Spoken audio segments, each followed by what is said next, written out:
Hora de conferir os destaques da semana entre os julgamentos do plenário do Supremo Tribunal Federal, aqui na TV Justiça. É o Plenárias que está começando.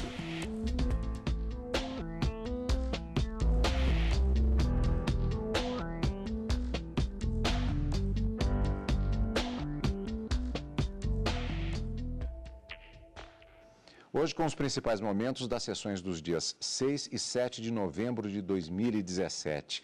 Gisele, nós tivemos, podemos dizer assim, uma semana monotemática, na medida que tivemos julgamento conjunto de várias ações importantes com expectativa para julgamento e que se estenderam tanto na quarta-feira, quando foi iniciado o julgamento, quanto na sessão da quinta-feira. Exatamente, Cadu. O ponto central, da discussão que nós tivemos do plenário do Supremo Tribunal Federal nessa semana foi exatamente a questão das imunidades parlamentares. A Constituição Federal, ela estabelece imunidades prisionais, imunidades processuais e até mesmo imunidades materiais para parlamentares federais, ou seja, para os deputados federais e os senadores. E no Supremo, então, estão em discussão se essas prerrogativas previstas para os deputados federais, elas são extensíveis aos deputados estaduais. Então, aqui no Supremo, 3 ações diretas de inconstitucionalidade que foram ajuizadas, todas elas pela Associação dos Magistrados Brasileiros, e houve um pedido de medida cautelar nas 3, é exatamente isso que está sendo analisado pelo Supremo Tribunal Federal. A sessão teve que ser interrompida, nós não temos ainda uma decisão definitiva. Por enquanto, há um placar provisório de 5 votos favoráveis ao deferimento da liminar contra 4 votos que são contra o deferimento dessa liminar. Ao longo do programa, eu explico para vocês de que maneira essas posições se dividem. Adiantando, inclusive, só um pouquinho, para dar um gostinho, houve uma maioria formada de 5 votos, só que seriam necessários 6 votos. Seria a questão do estabelecimento de uma maioria de 6 votos necessários para a matéria constitucional. Já adiantando um pouquinho, seria isso, né? É isso, Cadu. A lei que regulamenta o processamento das ações diretas de inconstitucionalidade, ela traz no artigo 10º exatamente essa previsão. Ou seja, quando tem pedido de liminar, para que ela seja deferida, são necessários, no mínimo, o voto da maioria absoluta.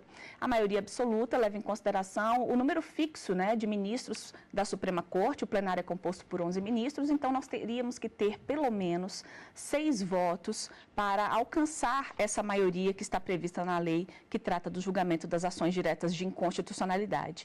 Como apenas 9 ministros se manifestaram, e aí nós tivemos um placar de 5 a 4 votos, houve a necessidade, então, de suspender a sessão plenária para, numa outra oportunidade, ainda não temos data marcada, colher o voto dos outros 2 ministros que não estavam presentes à sessão.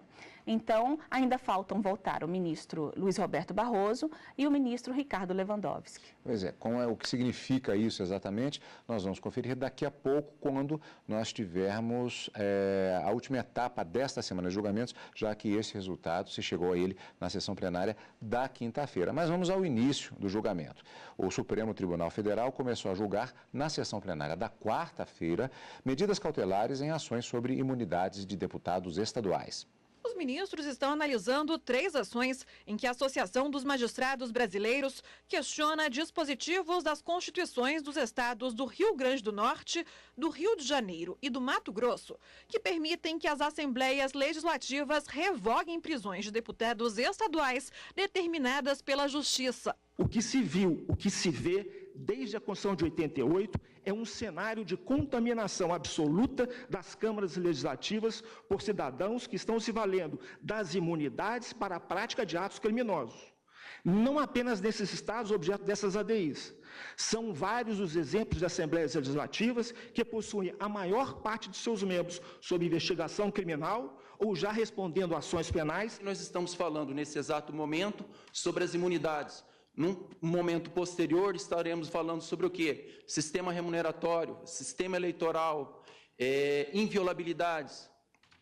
Por essa razão, defende-se reiteradamente, com base na jurisprudência do STF, a manutenção das imunidades formais dos parlamentares, sempre, lógico, em função do exercício do mandato parlamentar ou em decorrência dele. Para o Ministério Público, as normas estaduais ferem a Constituição. Quando essas normas estaduais desafiam a validade das ordens judiciais, assumindo que tem sobre o conteúdo delas um mínimo poder revisional e a possibilidade de fazer descumpri-las imediatamente, estas normas certamente violam o princípio constitucional da separação de poderes. O ministro Marco Aurélio, relator de uma das ações, defendeu que os deputados estaduais têm direito às imunidades concedidas pela Constituição Federal aos congressistas. A regra é clara e não deixa margem para dúvidas. Os deputados estaduais têm a inviolabilidade conferida aos membros do Congresso Nacional. O dispositivo não abre campo a controvérsias semânticas em torno de quais imunidades são abrangidas pela norma extensora. A referência no plural, de cunho genérico, evidencia haver-se conferido a parlamentares estaduais proteção sob os ângulos material e formal. Quisesse o Constituinte estabelecer estatuto com menor amplitude para os deputados estaduais, tê-lo-ia feito expressamente, como fez no inciso 8º, que foi referido da tribuna, do artigo 29, em relação aos vereadores. Aí cogitou da inviolabilidade, tendo em conta opiniões, palavras e votos. Não procedeu de idêntica forma, e a interpretação sistemática ela é importantíssima no caso, quanto à outorga de inviolabilidade aos deputados estaduais. E onde o texto não distingue, não cabe ao intérprete fazê-lo sob pena de restringir o preceito, deixando de conferir-lhe uma interpretação como convém estrita. É o que nele se contém, nada mais. E a atuação do judiciário é sempre uma atuação vinculada. Não cabe eleger um critério de plantão.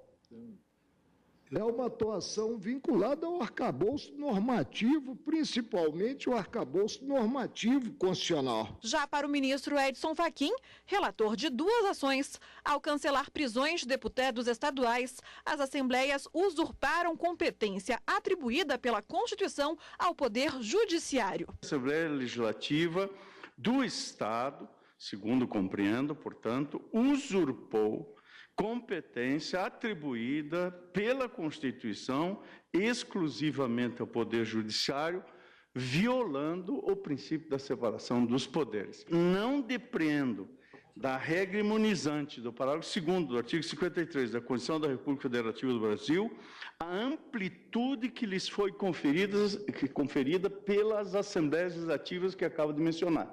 Neste caso, Rio de Janeiro, Mato Grosso e Rio Grande do Norte, por ocasião da edição de resoluções que revogaram prisões preventivas decretadas pelo Poder Judiciário. Não confere atribuição ao Poder Legislativo para revisar juízos técnicos jurídicos emanados do Poder Judiciário. O juízo político se dá pela Casa Legislativa, pela Câmara ou pelo Senado, diante de prisão em flagrante, cujo estado de flagrância faz com que se remeta à apreciação no prazo fixado na Constituição. Esse é um juízo de índole política, próprio da democracia, próprio da Constituição. Mas o juízo técnico-jurídico, que se faz para a decretação da preventiva, nesta dimensão, em meu modo de ver, não pode ser revisitado para ser eventualmente revogado, como fizeram as Assembleias Legislativas nos casos presentes. Por isso, ainda que lá vencido naquela ADI, tive a oportunidade de expor perante este plenário, também no julgamento da referendação cautelar 4070, como compreendo a regra desse parágrafo 2º do artigo 53, portanto, não estou a trazer, do meu ponto de vista, novidade, eis que já abracei esse entendimento em outras ocasiões. Se esta regra for, como em meu modo de ver, pode, quiçá deva, lida à luz do princípio republicano, consoante a interpretação sistemática, teleológica, histórica, evolutiva e desconstitucional, não se impede nem mesmo a decretação de medidas cautelares restritivas da liberdade de parlamentares pelo Poder Judiciário. Então já vamos registrando, porque teremos a continuidade desse julgamento no próximo bloco, quando vamos rever a reportagem da sessão plenária da quinta, já que o tema continuou no dia seguinte, em julgamento no plenário do Supremo Tribunal Federal, mas já fica estabelecida nesta primeira sentada, nessa primeira parte de julgamento conjunto destas ADIs, dois posicionamentos diferentes. Porque isso acontece, foi um julgamento conjunto com o relator ministro Marco Aurélio para uma das ações e o relator ministro Edson Fachin para as outras duas. Posições bastante diferenciadas, não é, Gisele? Que nós vamos voltar a esse tema quando do prosseguimento dos votos dos ministros com base nesses posicionamentos já na sessão da quinta-feira. Apenas para registro também, na sessão houve um voto do ministro Marco Aurélio, uma questão preliminar sobre a legitimidade ou não da AMB para apresentar estas ações. Questão que foi superada por voto majoritário dos ministros nesta sessão plenária da quarta-feira e aí os votos dos respectivos relatores. Gisele, houve a menção a uma outra ação direta de inconstitucionalidade, a ADI 5526, que foi citada como uma referência também para esse julgamento. Por quê? Cadu, realmente ela foi citada porque, conforme nós tivemos a oportunidade de debater aqui no início do nosso programa, houve no Supremo Tribunal Federal um questionamento em relação à possibilidade do Poder Judiciário determinar medidas cautelares diversas da prisão em relação a deputados federais e senadores. Então, o Supremo teve essa possibilidade de julgar nesta ADI 5.526, exatamente, e aí ficou assentado o julgamento no sentido de que o Supremo, o Poder Judiciário, ele tem legitimidade para fixar medidas diversas da prisão, ou seja, para determinar medidas cautelares a parlamentares, a deputados federais, a senadores. No entanto, quando estas medidas implicarem, direto ou indiretamente, no exercício parlamentar, haverá necessidade de que a casa respectiva se manifeste num prazo de 24 horas. E esse entendimento, ele foi, na verdade, aplicado em razão do que dispõe a Constituição Federal no que diz respeito à imunidade prisional dos parlamentares, porque desde a expedição do diploma, os membros do Congresso Nacional só podem ser presos em caso de prisão em flagrante por crime inafiançável. E nesta hipótese, a casa respectiva deverá se manifestar num prazo de 24 horas acerca da manutenção ou não da prisão.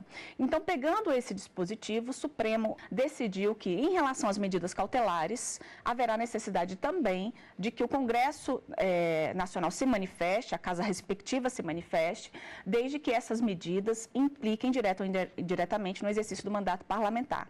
A grande questão que nós tivemos logo depois, inclusive, dessa decisão do Supremo, foi o caso da Assembleia Legislativa do Rio de Janeiro, em que o Tribunal Regional Federal da 2ª Região determinou a prisão preventiva de deputados estaduais que estavam ligados aí a um esquema de corrupção envolvendo o recebimento de propinas relacionadas a empresas do transporte público na região.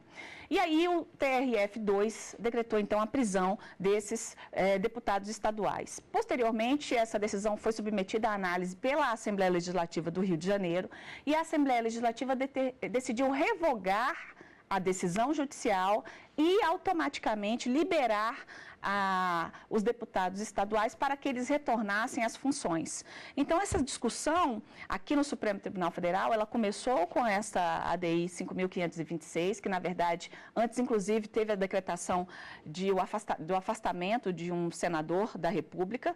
Então, nós tivemos essa discussão na ADI 5.526, em seguida, teve essa situação da Assembleia Legislativa do Rio de Janeiro. E aí, o Supremo, então, agora analisa o quê, Cadu? Analisa exatamente se essa análise que foi feita na ADI 5.526 que se deu em torno dos deputados federais e dos senadores, ou seja, no plano federal, agora a discussão é saber se esse entendimento do Supremo, ele se aplica para os deputados estaduais, ele se aplica para as assembleias legislativas do Estado e dos municípios. Então, é isso que nós estamos analisando, que o Supremo está analisando, e isso que nós estamos discutindo aqui no programa. Por enquanto, né, na sessão da quarta-feira, nós tivemos, como você mencionou, o voto dos ministros relatores, e realmente estabeleceu-se, então, duas posições completamente divergentes.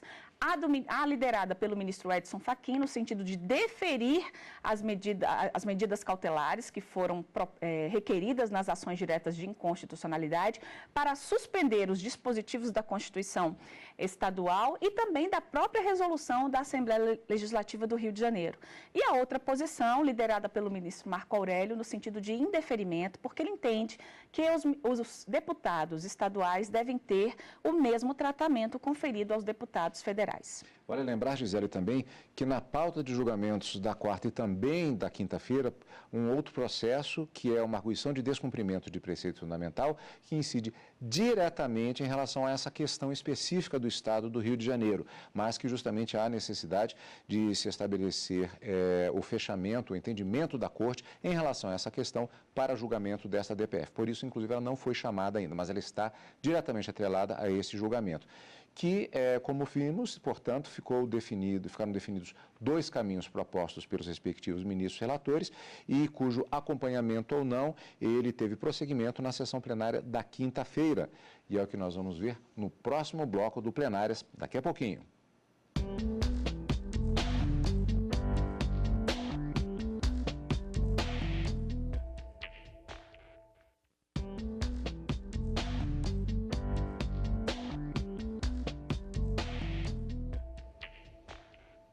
Estamos de volta com o Plenárias. Durante a semana, destaque para o julgamento conjunto das ações diretas de inconstitucionalidade, tratando sobre a imunidade de deputados estaduais. Depois de iniciado na sessão da última quarta-feira, na sessão seguinte, quinta-feira, o julgamento sobre este tema continuou.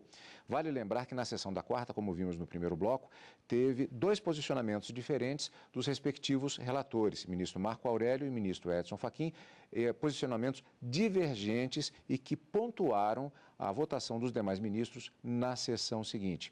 Vamos ver como foi, portanto, a sessão da quinta-feira.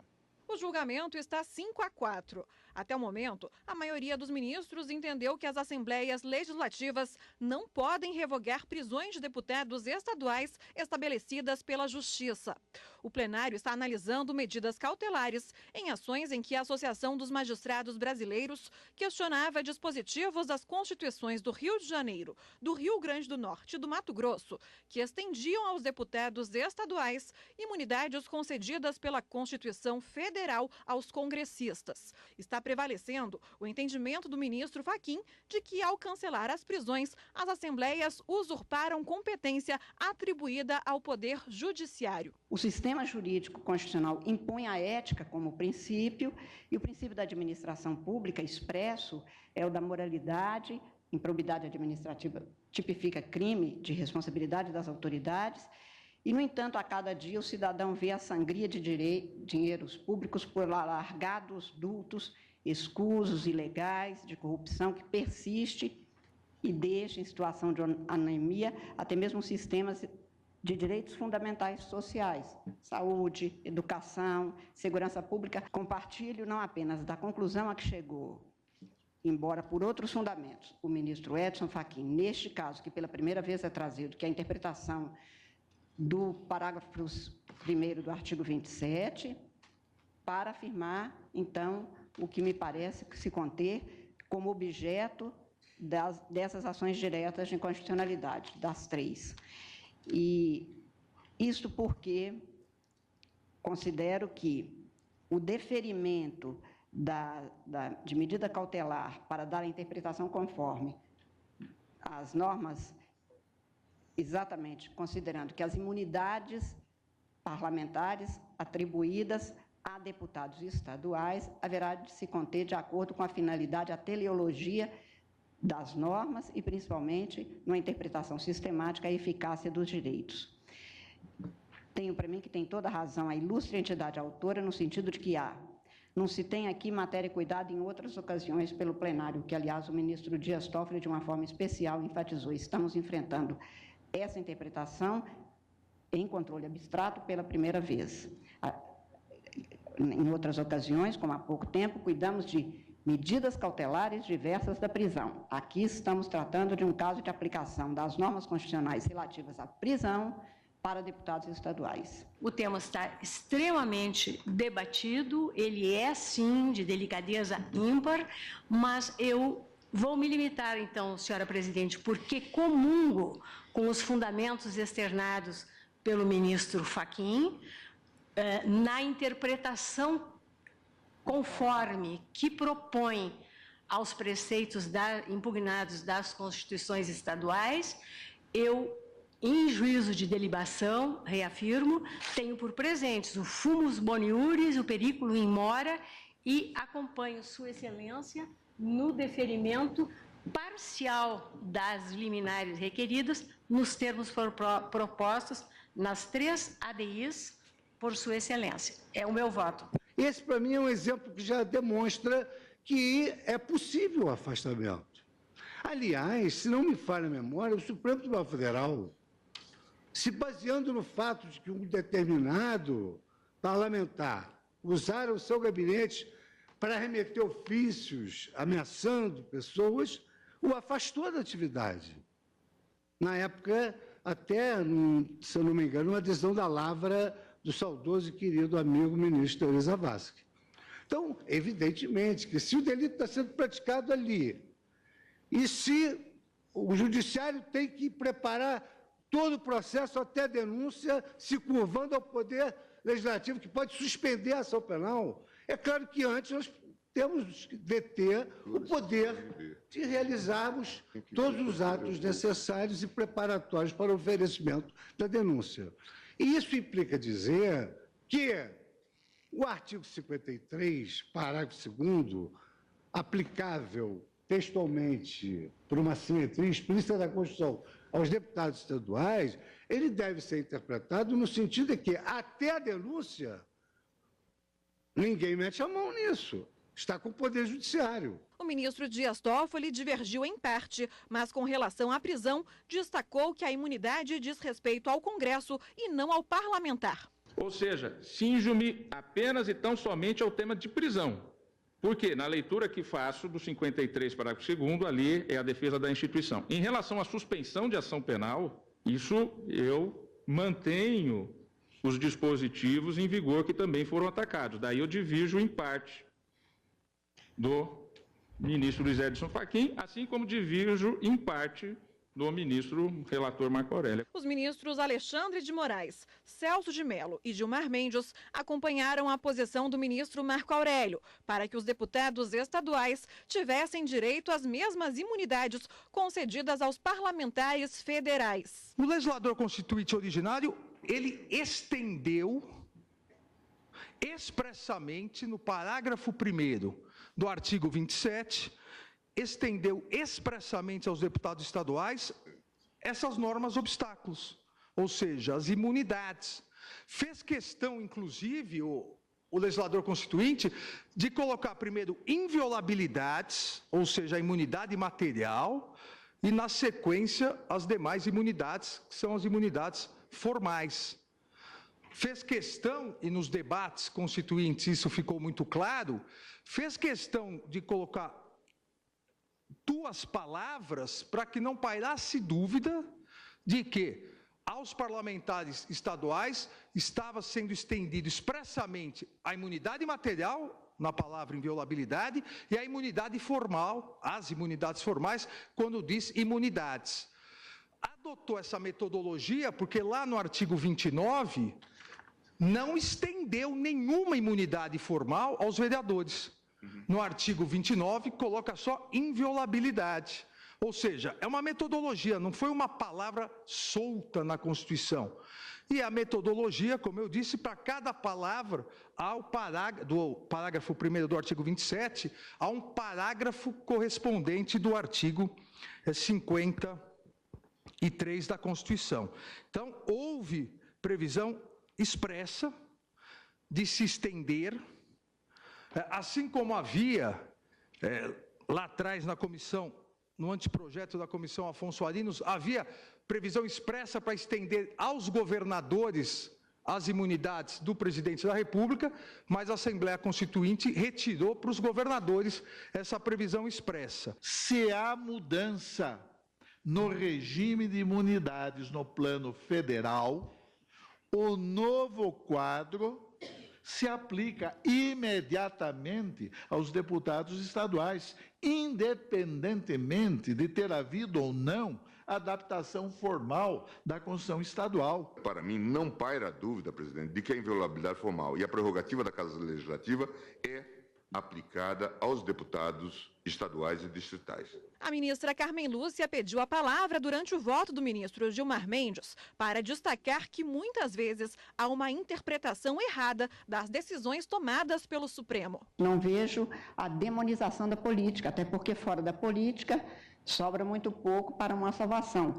Eu acho que o que pode acontecer às vezes é uma interpretação incorreta de algumas decisões que são tomadas, até porque aqueles que devem, qualquer cidadão, mesmo os parlamentares, que tenham dívida com a sociedade e que estejam sendo processados, têm um encontro marcado com a lei no Estado de Direito. Como não foram alcançados 6 votos, o julgamento foi suspenso e vai ser retomado com os votos dos ministros Ricardo Lewandowski e Luiz Roberto Barroso. Como havia adiantado já Gisele no início do programa, a determinação constitucional de, em caso de matéria constitucional, como se trata aqui, a necessidade de 6 votos para o término do julgamento. Quando voltar, você vai acompanhar a decisão dos ministros ao vivo, direto do plenário. E por falar nisso, Gisele, na semana que vem temos mais sessões já nos encaminhando, inclusive praticamente para o final de ano e a expectativa do recesso do Judiciário durante o final de dezembro e o mês de janeiro. Sim, Cadu, ainda mais 3 sessões plenárias que os ministros certamente pautarão processos importantes que deverão ser chamados a julgamento e, em seguida, a partir do dia 20, preparar para o recesso forense. Nós teremos aí um período retomando as atividades apenas em fevereiro, mas antes temos essas 3 sessões plenárias e que todo mundo poderá acompanhar aqui na TV Justiça, no Direto do Plenário, e depois o resumo aqui no Plenárias.